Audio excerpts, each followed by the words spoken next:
Hello, good morning to everyone. और बहुत सारे सवालात आ रहे हैं, बहुत लोगों के कॉल्स आ रहे हैं कि इस जंग में क्या होगा। और सबसे ज़्यादा सवाल जो मेरे पास कई मुमनीन ने कॉल करके पूछा और कई लोगों ने इसको कंसर्न किया कि इमाम ख़ामनेई की शहादत कैसे हुई। इंशाल्लाह मैं कोशिश करूँगा कि मैं उसका एक एनालिसिस और आपके सामने बातें रख सकूँ कि एक्चुअल हुआ क्या था। और इससे और लोगों ने ये भी क्वेश्चन किया है कि क्या बेसिकली कोई ईरान में ही है जो सारी खबरें देता है और वहाँ के कमांडर शहीद होते हैं। वो भी मैं इंशाल्लाह कोशिश करूँगा कि मैं उसका आंसर दूँ।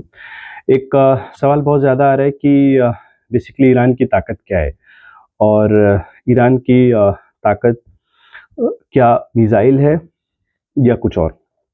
इस पे भी मैं इंशाल्लाह आंसर दूँगा। और बेसिकली इराक़ में हुकूमत बनवाने में टर्की का बहुत बड़ा हाथ था, तो आने वाले वक़्त में टर्की की पोज़ीशन क्या होगी, इंशाल्लाह उस पे भी मैं जवाब दूँगा। और एक क्वेश्चन है कि ईरान क्या इस वॉर के लिए प्रिपेयर था या सडन वॉर है, उसका भी जवाब दूँगा। एक क्वेश्चन बहुत ज़्यादा जो पूछा गया है मुझसे, कई दफ़ा कई मुमनीन ने इसका सवाल मुझसे किया है कि ये बताइए कि यूएस का क्या होगा और यूएस बेसिकली इतना जुल्म करता है तो उसका अंजाम क्या होगा। तो सारे क्वेश्चंस के मैं आंसर दूँगा और मैं कोशिश करूँगा कि मैं एक सही एनालिसिस आपके सामने रख सकूँ। मैं यहाँ से अपने जो आंसर्स हैं वो आपके सामने रखता हूँ। फर्स्ट क्वेश्चन है कि इमाम ख़ामनेई की शहादत कैसे हुई और ये कैसे पॉसिबल हुआ कि इतने कमांडर्स जो हैं वो शहीद हो गए। तो यहाँ से आप इसको ऐसे समझिए कि पिछले कई सालों से मोसाद जो था वो ईरान में एक्टिव था। और मोसाद एक्टिव कैसे हुआ ईरान में और क्या वजह हुई कि मोसाद इतना एक्टिव हो गया। उसकी वजह सबसे बड़ी ये रही कि मोसाद पिछले कई सालों से बेसिकली अपने जो वहाँ पे शाह पहलवी के लोग थे, बिकॉज 1979 में ईरान को इस्लामिक रेवोल्यूशन के ज़रिए आज़ादी मिलती है और शाह पहलवी के लोग जो थे कुछ तो यूएस भाग गए थे और कुछ ब्रिटेन में चले गए थे। लेकिन अभी भी कुछ ऐसी फैमिलीज़ थीं जो तेहरान में और जो ईरान के एरियाज़ में रहती थी। तो मोसाद एक्टिव होता है ईरान में, धीरे धीरे अपनी एक्टिवनेस को बढ़ाता है और प्रॉपर्टीज़ ख़रीदना शुरू करता है, बिकॉज़ ईरान का एक लॉ है कि आप ईरानी के साथ प्रॉपर्टी ले सकते हैं। इसलिए वो जो शाह पहलवी के लोग थे और जो बेसिकली शाह पहलवी की बची हुई फैमिलीज़ थीं या कुछ ऐसे लोग थे जो इस्लामिक रेवोल्यूशन जब आया और शाह पहलवी की हुकूमत गई तो वो लोग उनके साथ हो जाते हैं। और यहाँ से शुरू होती है मोसाद की प्लानिंग। सबसे पहले वो तेहरान में इमाम ख़ामनेई के दफ्तर के पास में बिल्कुल एक बिल्डिंग को ख़रीदता है और उसको ख़रीदने के बाद वहाँ पे वो बेसिकली अपनी प्लानिंग शुरू करता है। शुरुआत में वो सबसे पहले बेसिकली करता क्या है कि वो प्रॉपर्टीज़ को महंगे दामों में ख़रीदना शुरू करता है और सारी फंडिंग बॉर्डर से होती थी, बिकॉज करप्शन का एक इशू है जो कि सिर्फ एक कंट्री में नहीं बल्कि पूरी दुनिया में ही करप्शन एक इशू है। तो बेसिकली वो उसके ज़रिए से डॉलर्स को जो है वो लाना शुरू करता है ईरान के अंदर और सबसे ज़्यादा प्रॉपर्टीज़ पे इन्वेस्ट करता है।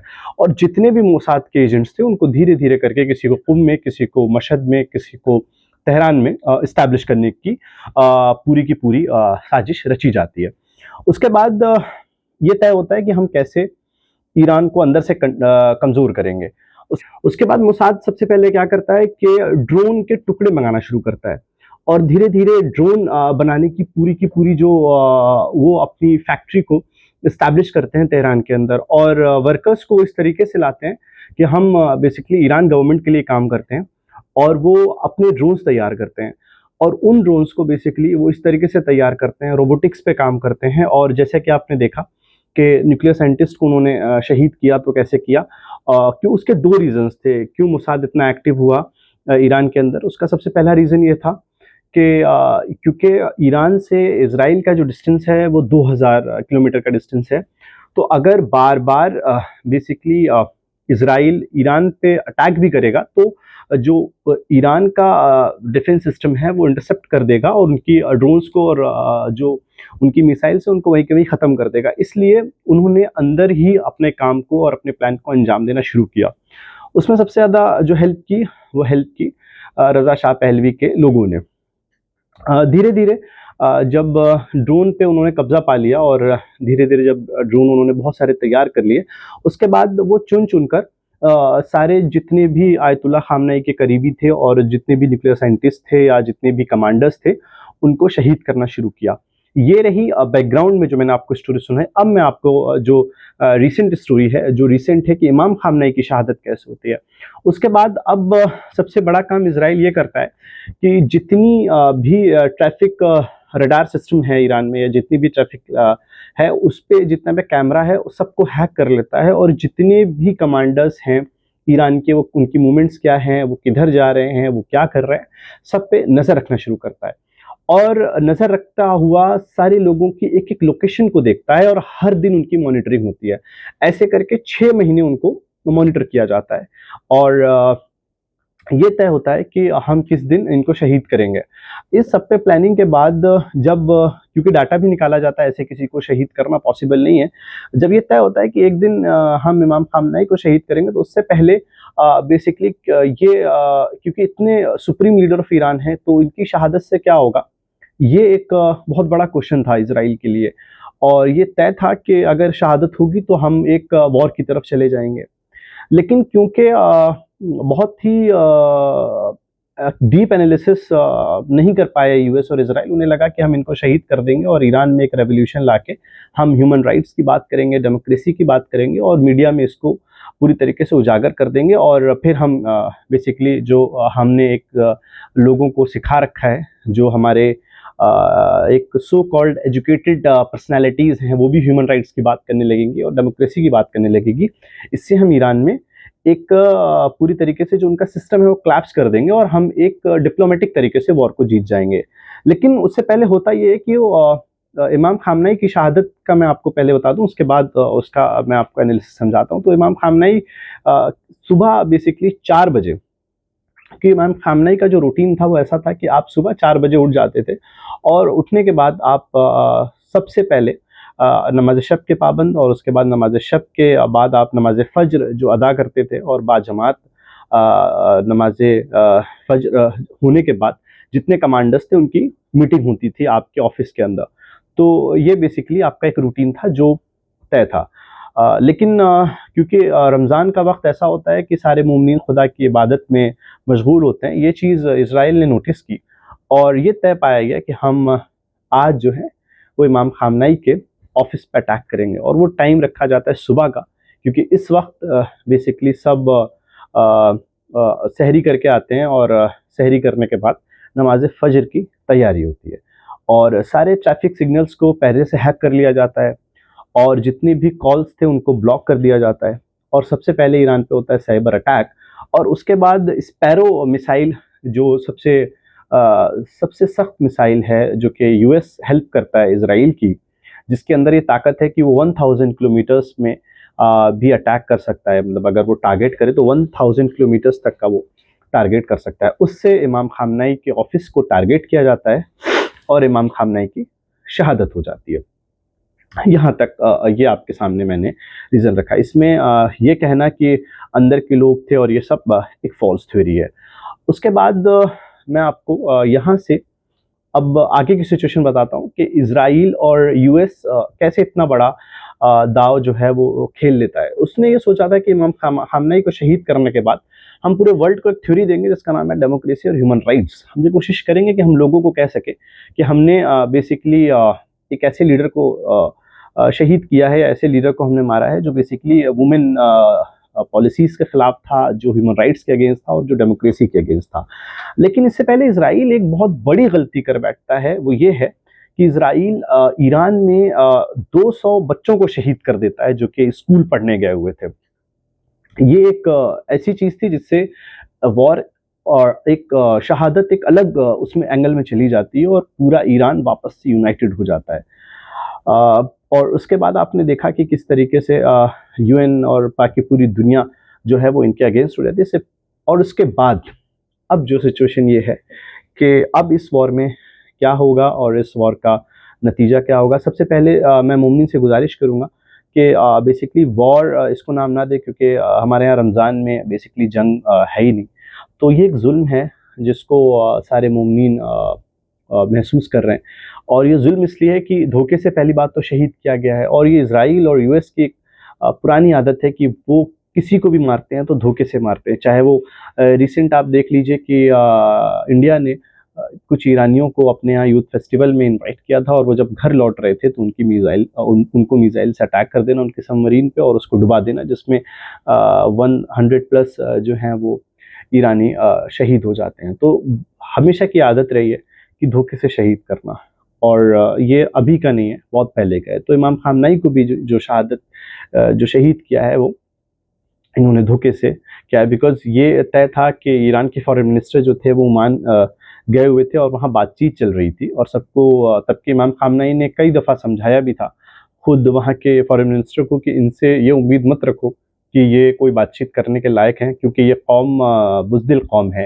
ये डरेगी जितना इसे डराओगे, लेकिन इनके साथ बातचीत करोगे तो अपने आप को बहुत मजबूत समझेंगे और इन पे भरोसा करने के लायक ही नहीं है। लेकिन आई डोंट नो कि क्या क्या फॉरेन पॉलिसीज़ ने, तो उन्हें जाना पड़ा और उसके बाद धोखे से इमाम खामनेई को शहीद कर दिया गया जब ऑलरेडी ओमान में बातचीत चल रही थी।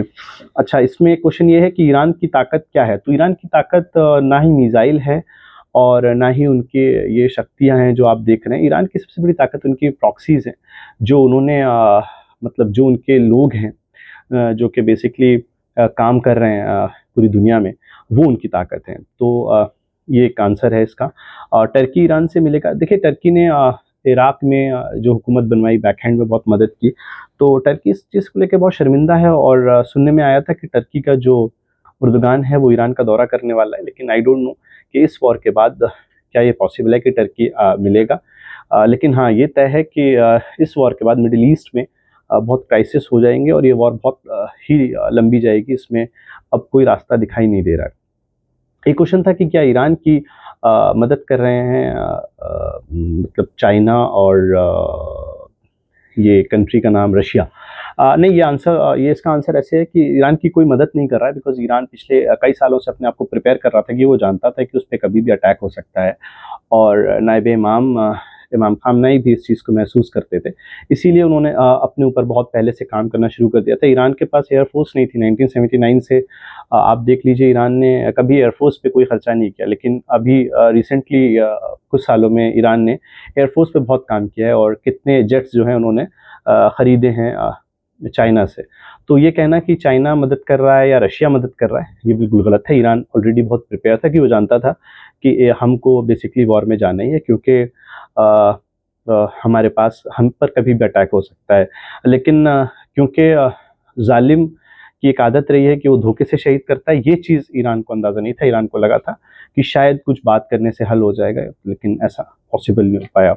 अच्छा, एक क्वेश्चन और है कि आने वाले वक्त में शियों के हालात कैसे होंगे? तो इसमें यह है कि हाँ, ज़रूर मुश्किलें आएंगी, और 2026 शियों के लिए एक बहुत ही गमगीन साल रहेगा, और बेसिकली बहुत सारी मुश्किलात आएंगी, लेकिन इंशाल्लाह आने वाले वक्त में शियों के लिए हालात बेहतर होंगे। एक क्वेश्चन है कि आने वाले वक्त में यूएस कैसे काम करेगा और अब हमें क्या करना चाहिए? तो सबसे बड़ी चीज़ ये है कि आपको हर वक्त सलवात पढ़ते रहना चाहिए।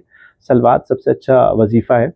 अगर आप बेसिकली चाहते हैं कि ईरान की एक मदद रहे, तो आप सलवात पढ़ते रहें, ये सबसे अच्छी चीज़ है। और हाँ, अब कुछ लोगों का एक सवाल और था कि क्या ये ज़ुहूर की निशानी में से एक निशानी है?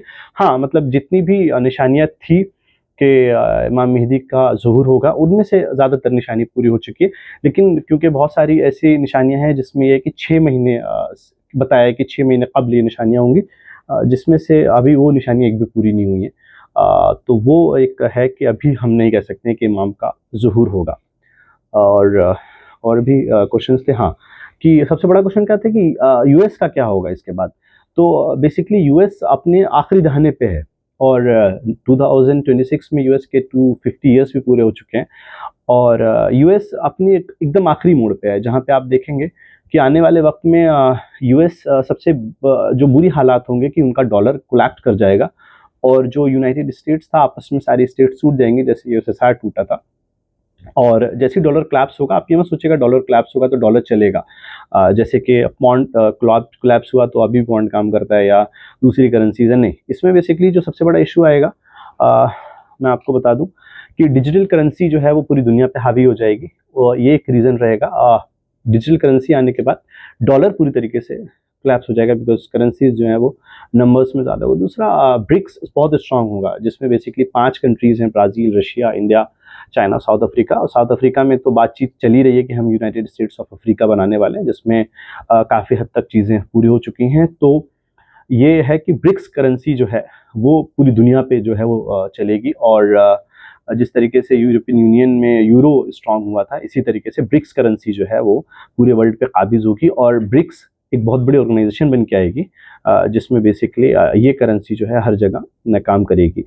और एक क्वेश्चन और था कि चाइना अगर स्ट्रांग, चाइना देखिए ये अब अगर एक बार अमेरिका टूट जाता है तो ये सवाल करना गलत है कि पूरी दुनिया पे फिर हावी कौन होगा, रशिया? नहीं नहीं, ब्लॉक्स में दुनिया कन्वर्ट हो जाएगी। सबका एक एक ब्लॉक होगा, चाइना का एक ब्लॉक होगा, रशिया का एक ब्लॉक होगा, मिडिल ईस्ट का एक अपना ब्लॉक होगा। तो बेसिकली ये कहना, क्योंकि यूनाइटेड स्टेट्स ने जो किया था वो सिर्फ डॉलर के बुनियाद पे किया था। जब उनकी करेंसी कोलैप्स हो जाएगी तो बेसिकली कोई उसमें पावरफुल बचेगा नहीं। और उसके बाद कंट्रीज वर्ल्ड जो होगा वो ब्लॉक्स में होगा, ना कि बेसिकली किसी के पास इतनी पावर होगी।